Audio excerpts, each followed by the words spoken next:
Bom dia, boa tarde, boa noite! Que bom que você tá aí, porque eu tô aqui com ninguém menos, ninguém mais do que Júlia Fátio. Vocês vão conhecer uma das meninas mais incríveis, queridas e especiais do meu coração. Ju, muito obrigada! Obrigada a você! Que delícia! E você já veio aqui, né, Liz? Ju, quanto tempo? Muitos anos, né? Se passaram Muitos desde a anos. escola. Quanta coisa aconteceu. Nossa, sim. Me conta, olha, que a gente conversa sobre a escola, sobre a vida escolar, sobre a filosofia, sobre carreira, enfim. É um bate-papo pra gente abrir essa caixa de memórias Sim. e de afetos que a gente carrega. Uhum. Ju, a gente não vai falar o ano, mas já faz um tempão. Você foi minha aluna em qual segmento? Você lembra? Foi filosofia mesmo. Mas foi ensino fundamental, né, Júlia? Foi ensino fundamental. Essa escola tinha um projeto interessante de desenvolver o raciocínio crítico. Ju, como que foi a escola para você? Que memórias você tem da escola? Ah, pra mim foi picado, né? Porque no ensino médio eu acabei mudando de escola. Então, no segundo ano do ensino médio, depois eu fui fazer intercâmbio. Quando eu voltei, já não tinha. Então, eu não tive esse processo de luto da minha escola. Foi algo muito forte pra mim. E aí, eu cheguei direto e já fui pro... que é uma escola completamente diferente. Olha que coisa interessante. A Júlia estudava num colégio muito importante aqui em Campinas, muito famoso, que num determinado momento foi degringolando e essa escola fechou. E eu não lembrava disso, você estava em intercâmbio. Eu tava. Eu fui abençoada estando no intercâmbio, porque teve a greve dos professores, né? Teve vários fatores que foram muito fortes para os alunos que estavam lá, né? Sim. E eu não peguei nada disso, eu não soube nada disso enquanto eu estava lá. Só quando eu voltei e aí eu soube de tudo. Então imagina que você volta para sua escola, mas não existe mais escola. Não existe escola física, né? A escola fecha. Aí quando você chega, você vai para uma escola que é possível, no sentido de que não é a ideal, mas é a que é possível para você terminar o ensino médio. Porque era a escola que minha mãe foi trabalhar, né? Eu não tinha escolha. Então foi a escola que minha mãe foi trabalhar e minha mãe era coordenadora, além de tudo, né? Então é uma escola que tem um projeto de ensino muito diferente, uma pegada muito diferente. E aí não foi legal. Mas tenho muitas lembranças positivas. Eu gostei muito de estudar lá, sinto um carinho imenso por todas as pessoas que passaram pela minha vida lá, todos os professores que me deram a base para que eu fosse depois me tornar advogada. Foi muito bom, foi muito positivo, assim. Todo o meu ensino fundamental 1 e 2, digamos assim. Você sabe que você está me fazendo lembrar uma situação. Eu também nunca mais passei na frente da escola, assim. Fui morar em outra cidade, enfim. Mas teve um dia que eu parei o carro. E hoje ali é um outro empreendimento imobiliário. Sim. E aí eu peguei o meu celular e comecei a gravar. E aí tem um momento... Aí eu comecei a chorar. Sim. Né? E aí eu falo uma frase que os meus amigos... Enfim, depois eu mandei para eles... Assim, como é que uma escola morre? Né? E aí eu fiquei pensando muito sobre isso. E você fala uma palavra importante, você fala como é que lida com esse luto. Né? Como é que a gente lida com o luto da morte de uma escola?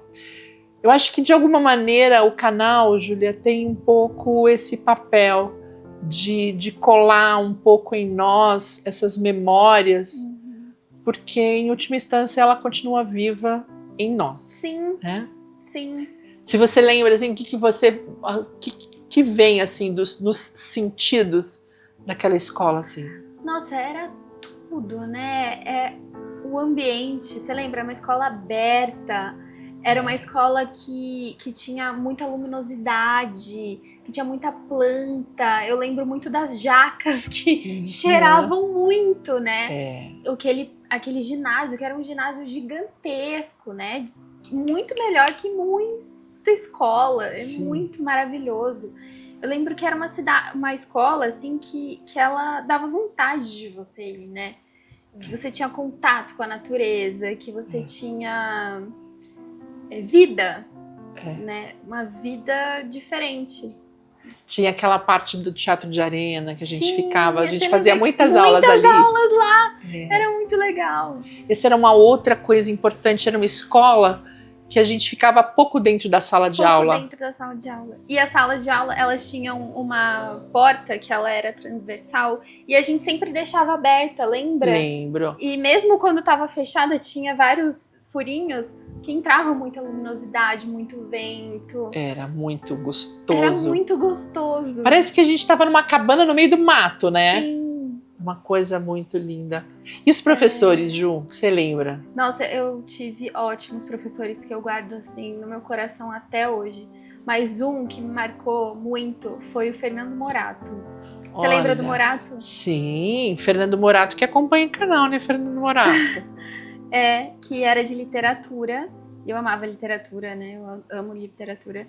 Só que ele fez um projeto, foi no primeiro ano do ensino médio, um projeto pra gente aprender todos os livros de cada momento literário. Uma coisa que hoje era impensável naquela época, né? Então eu lembro que eu li Capitães de Areia, eu li vários livros que me marcaram profundamente. Eu lembro que eu sentava na primeira fileira, eu anotava tudo, todos os meus livros eram anotados. Foi um projeto de ensino de literatura muito, muito bem estruturado e muito bem feito, sabe? Foi muito incrível. Que delícia. Olha, manda um beijo pro Morato. Morato, olha só o impacto de um professor na vida de um aluno, né? Sim. Que bacana. E como que a escola... Claro que agora a gente já entendeu que tem um corte, né? Quando você volta, mas como que essa escola... ela fomentou em você a escolha profissional. Como é que foi esse processo, Júlia? Eu acho que foi em razão dos professores, né? Então, os professores de literatura, como o Morato, de redação, minha tia foi minha professora também, né, a Luísa, e de história, de geografia, de sociologia, de filosofia, que colocaram não só, né, na aprendizagem, mas colocaram, acho que em todos os alunos, a vontade de fomentar mesmo esse pensamento crítico, não um pensamento passivo, né? De só aprender, só, tipo, pegar conhecimento e não fazer nada com ele. Você sabe que hoje a gente estava fazendo uma conversa falando sobre o projeto pedagógico das escolas, né? As escolas têm linhas diferentes? Têm linhas diferentes. E o método vai acompanhar qual é o referencial teórico que essa escola tem. Esta era uma escola que tinha na sua essência, independentemente da disciplina, que os alunos fossem leitores e escritores. Então, a leitura e a escrita como o critério fundamental. Então, isso desdobra uma qualidade de aluno.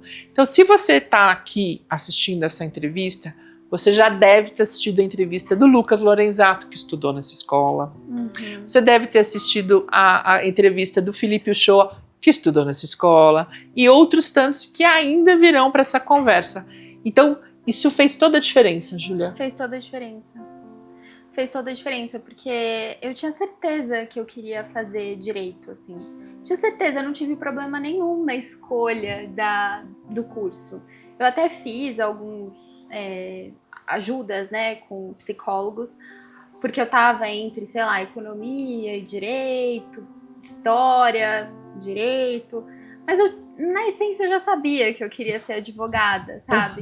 Porque eu acho que na escola mesmo isso foi fomentado dentro das disciplinas. Eu acho que isso dentro de casa também, meus pais incentivavam esse pensamento crítico mesmo. E que me tornou essa advogada, entendeu? Que eu já era antes de entrar na faculdade de Direito. E na faculdade, né? Então, essa entrada na faculdade chega um pouco nesse momento. Então, você tem um terceiro ano mais sofrido. Sim. Não, mas aí eu faço o cursinho. Eu passei na faculdade, numa faculdade privada, mas eu tinha certeza, assim, que eu tava muito cedo pra entrar na faculdade. Eu tava muito nova, com 17 anos. E aí, pra mim, tanto faz. Eu já sabia que eu ia fazer um ano de cursinho. E aí eu fiz nessa mesma escola que eu fiz o terceiro ano, que foi melhor. Foi uma experiência melhor do que o terceiro ano, o cursinho. Sim, porque tinha um outro foco. Sim, que foi estudar. Sim. Sabe? E foi legal, eu gostei muito de fazer cursinho. E aí, foi um período difícil, né? Porque no final desse ano do cursinho, eu perdi a minha avó, que era uma pessoa muito especial, e foi bem, assim, na boca da prova da USP. E aí eu não passo na USP, e eu só tinha prestado USP. Ai, eu tinha prestado USP, e do nada, não sei porquê, eu acabei prestando Mackenzie. Né? Eu não queria fazer PUC de jeito nenhum. E aí eu passei na Mackenzie. Né? Não passei na USP por muito pouco, mas eu passei na Mackenzie. E eu escolhi fazer. Tipo, eu banquei. Claro que eu sei que eu sou muito privilegiada, né? De poder, né, ter feito uma universidade privada. Mas aí entrou um pouco da minha crise, né? Porque eu queria fazer uma universidade pública. Isso também foi muito fomentado na escola. Sim. De que só existe faculdade pública. Isso é muito importante você dizer. Isso é muito complicado, porque não é todo mundo que vai passar. E aí você entra na universidade privada porque você também tá esgotado de tanta pressão e você se acha menor. E muitas vezes isso não é real, né? Nossa, Júlia, essa conversa tão maravilhosa, ela tá me lembrando algumas outras conversas. A gente teve uma conversa com o Vinícius de Moraes. O Vinícius, e ele fala isso que você está dizendo, que ele também tinha uma expectativa de uma universidade pública, mas que a melhor coisa que aconteceu para ele foi entrar numa privada. Eu também, a melhor coisa da minha vida foi entrar no Mackenzie. Tipo, eu acho que eu não tinha a preparação emocional para morar em São Paulo, fazer USP, eu acho que seria muito mais difícil para mim. Eu acho que a Mackenzie foi uma ótima universidade, com ótimos professores. Assim como eu tive ótimos professores na escola, eu tive ótimos professores no Mackenzie. E foram eles que fizeram a minha faculdade, sabe? Nossa, e isso é tão importante pra gente, né? Sim. Você encontrar pessoas que te motivem, sabe? Te motivem, essa palavra. Bom, eu particularmente já comecei direito 5 vezes. Na verdade 5 não, mas 3 já, né? Quem sabe esse ano eu retomo aí. Mas, e aí quando a gente, você vai me dizer com muito mais propriedade, claro, começam aquele flerte com as áreas do direito, né? Eu gosto mais de penal, eu gosto mais, enfim, de civil. E aí, como que foi isso pra você? Como que... foi algo muito natural. Eu já fui indo pro criminal, não deu espaço para outras áreas, assim. Você já chegou de caso pensado, né, Júlia? Já cheguei de caso pensado. Você já foi pra aula criminal. Júlia, você... né? Existem tantos estereótipos com relação à área criminal, aos advogados, as advogadas, enfim. Como que você vê essas quebras, né, de referencial, né? Você entende que eu tô falando, assim, porque a gente tem uma maioria de profissionais da área que são homens, né? A gente pensa numa área obviamente de uma forma preconceituosa, não que exista isso, mas que o estigma de uma área que é uma área que vai falar da violência, que vai falar... Então, espera-se que as pessoas tenham esse espelhamento disso na sua conduta.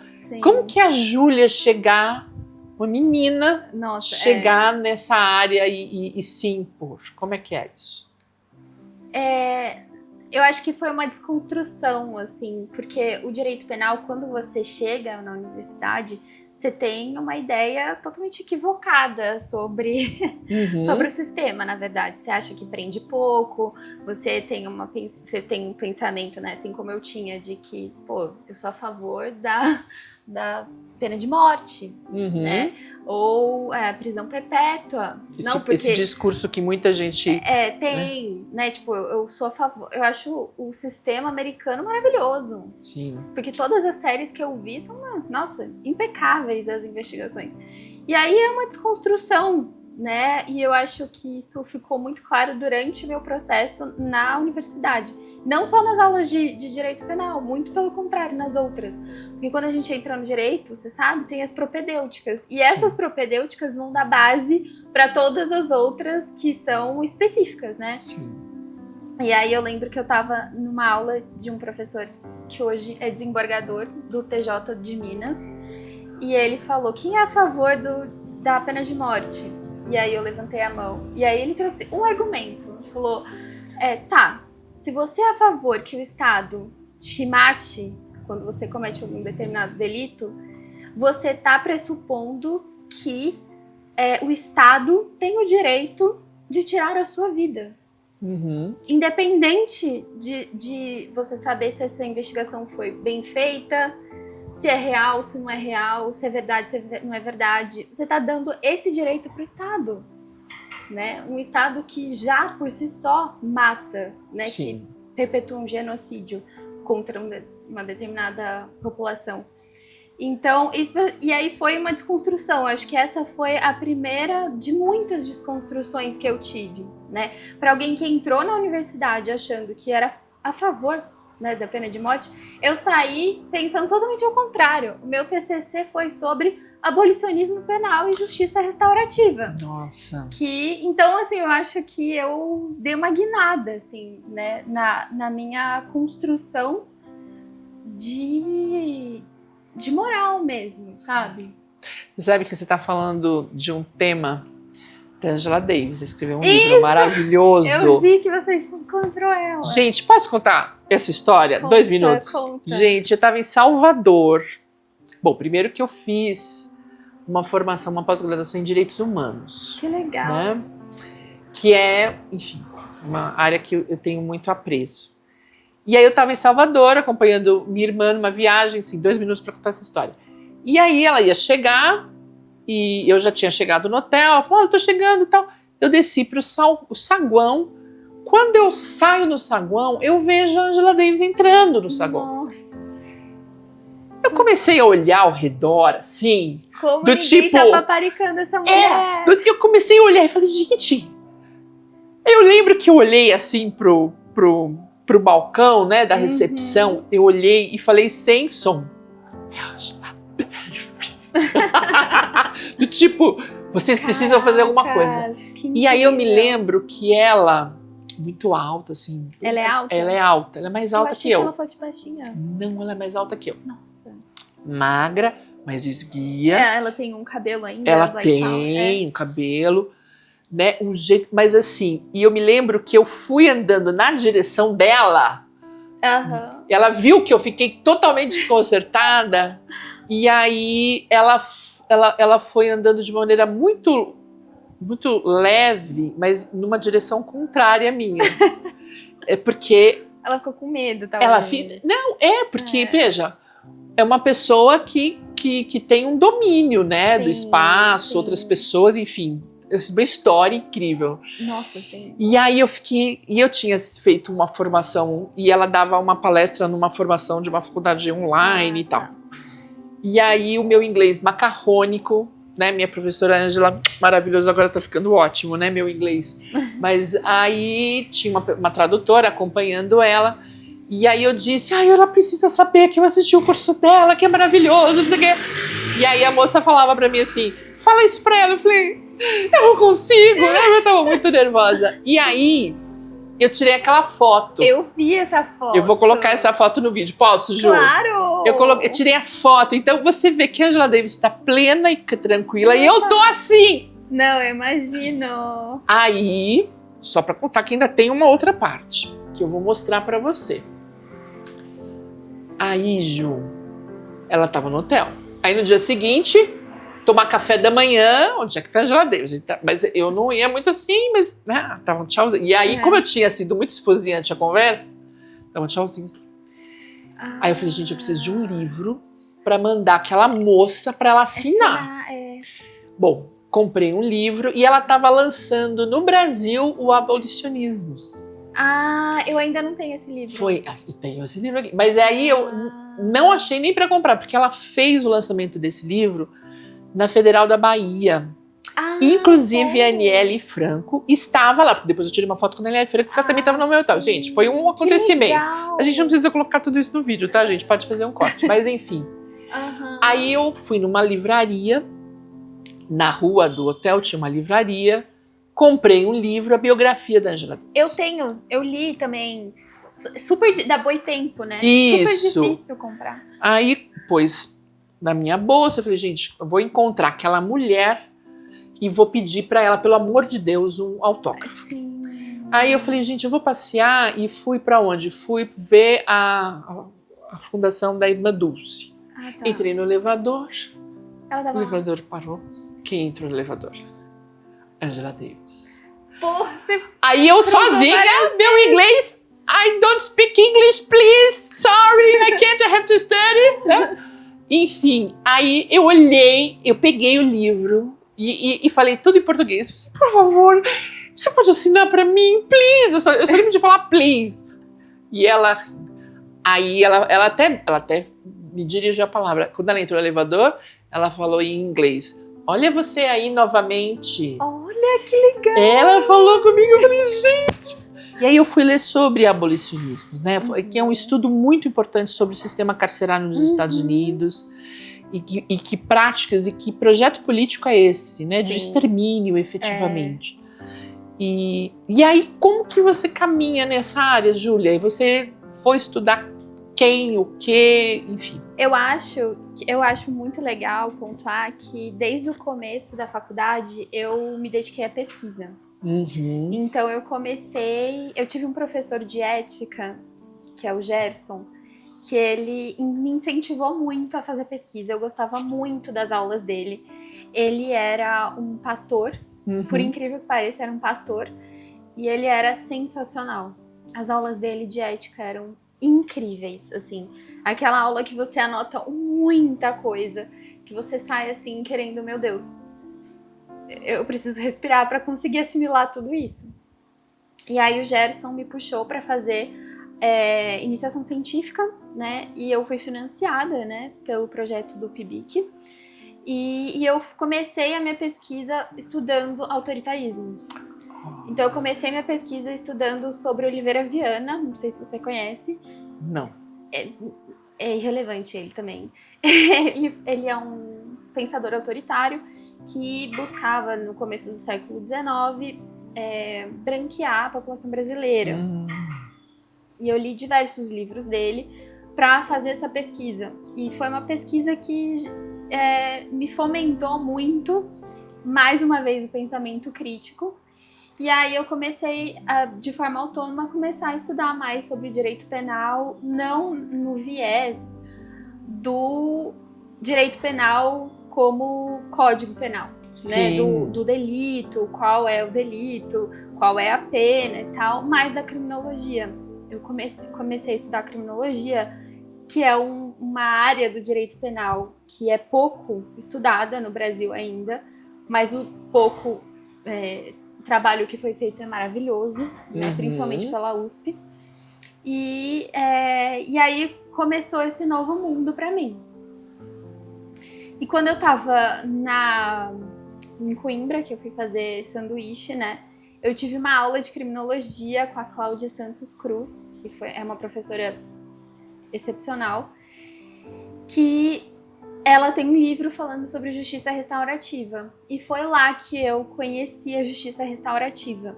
Que a justiça restaurativa nada mais é do que um outro ponto de vista sobre o abolicionismo penal. Entendeu? Então, tanto é que no meu TCC eu falo sobre abolicionismo, né? Mas o ponto focal é a justiça restaurativa. E aí foi um mundo para mim, né? foi um mundo de possibilidades e foi incrível, assim, a pesquisa que eu fiz no meu TCC. Tanto é que eu saí querendo muito fazer mestrado, doutorado. Eu tentei fazer mestrado, acabei não passando, mas a pesquisa ainda tá em mim, assim. Sim, é uma questão de tempo, né, É uma Ju? questão de tempo, uma hora rola. Sim, é uma questão de amadurecer mesmo isso na gente. Isso. Hoje eu teria outro projeto, né? Exato. O projeto que eu fiz tá ali, muito legal, mas eu acho que eu teria outro projeto já. Isso é uma outra coisa interessante de dizer, o quanto, às vezes, dentro da faculdade, a gente entra num frisson, né? Vou terminar a graduação, fazer mestrado, fazer doutorado, fazer pós... Não precisa ser assim. Não precisa. Aliás, até é importante que você decante aquele conhecimento, Sim, né? Que aquilo dê um peso, né? Dê uma estrutura na sua formação. E eu acho que a gente sai também com muita ansiedade, né? De conquistar o mundo, de tipo... E principalmente eu saí, né? Eu tava na defensoria, né? Já tava trabalhando na defensoria com criminal. Então minha vida era cercada de crime o tempo todo. Foi uma delícia. Eu adorei terminar a faculdade, fazer OAB, foi muito delicioso, porque eu só estudava aquilo que eu queria. Isso é fundamental. Essa outra coisa, quando você faz o que você gosta, você se farta de se alimentar daquilo que você quer. Pensa, eu não tinha tempo pra nada, né? Porque eu trabalhava, eu fazia TCC, tinha faculdade e estudar pra OAB. Mas era tão gostoso. Foi um período tão gostoso. Porque foi um período que eu só mexi com aquilo que eu mais queria, assim, que eu mais gostava. E a defensoria foi muito importante na minha vida, assim, foi uma formação profissional que juntou com a da faculdade, né, com a teórica. Porque nada mais é do que exercer tudo aquilo para pessoas que realmente precisam de ajuda. Tem muito base criminológica também, né? Sim. Na estrutura da defensoria. E foi muito, muito importante para mim. Eu fiquei durante 3 anos lá, aí eu saí, mas foi muito importante. Júlia, se você olhasse para aquela Júlia daquele colégio encantado, daquele mundo da natureza, o que você diria para aquela Júlia, Ju? Nossa, eu diria calma, que as coisas vão dar certo, sabe? Eu acho que quando a gente é pequeno, quando a gente tá na escola, a gente não tem noção do tempo, né? É uma ansiedade e assim, tudo muito agravado, né? Sim. A felicidade é muito, a tristeza é demais, e a gente fica focado naqueles briguinhas de colégio. E aí depois, quando a gente vai pra vida, a gente vê tantas possibilidades, né? Abre a cabeça em tantos níveis. E eu acho que eu falaria isso pra ela. Eu falaria, calma, as coisas vão dar certo. Você pode achar que agora tá meio chata a sua vida, mas depois as coisas andam, sabe? E a Júlia hoje, que trabalha nessa área, que é uma área tão árida, né, Júlia? Hoje eu não estou mais no criminal especificamente. Tá. Hoje eu tô no compliance. Sim. Que nada mais é do que uma outra vertente sobre o crime, né? Então, na verdade, atuar antes de fato acontecer. Para quem está em casa e não conhece, já ouviu falar essa palavra, o que é compliance? Compliance é uma das linhas de defesa de uma empresa, né?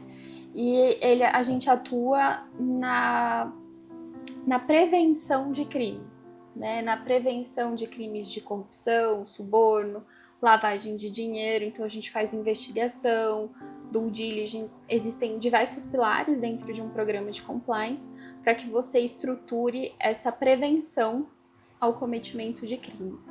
Sabe que quando eu fiz a minha formação em Direitos Humanos, falava-se muito sobre... A gente teve um módulo só sobre a questão da corrupção. Né? Quer dizer, sim. É um braço decisivo no processo do crime, né? Enfim, das estruturas.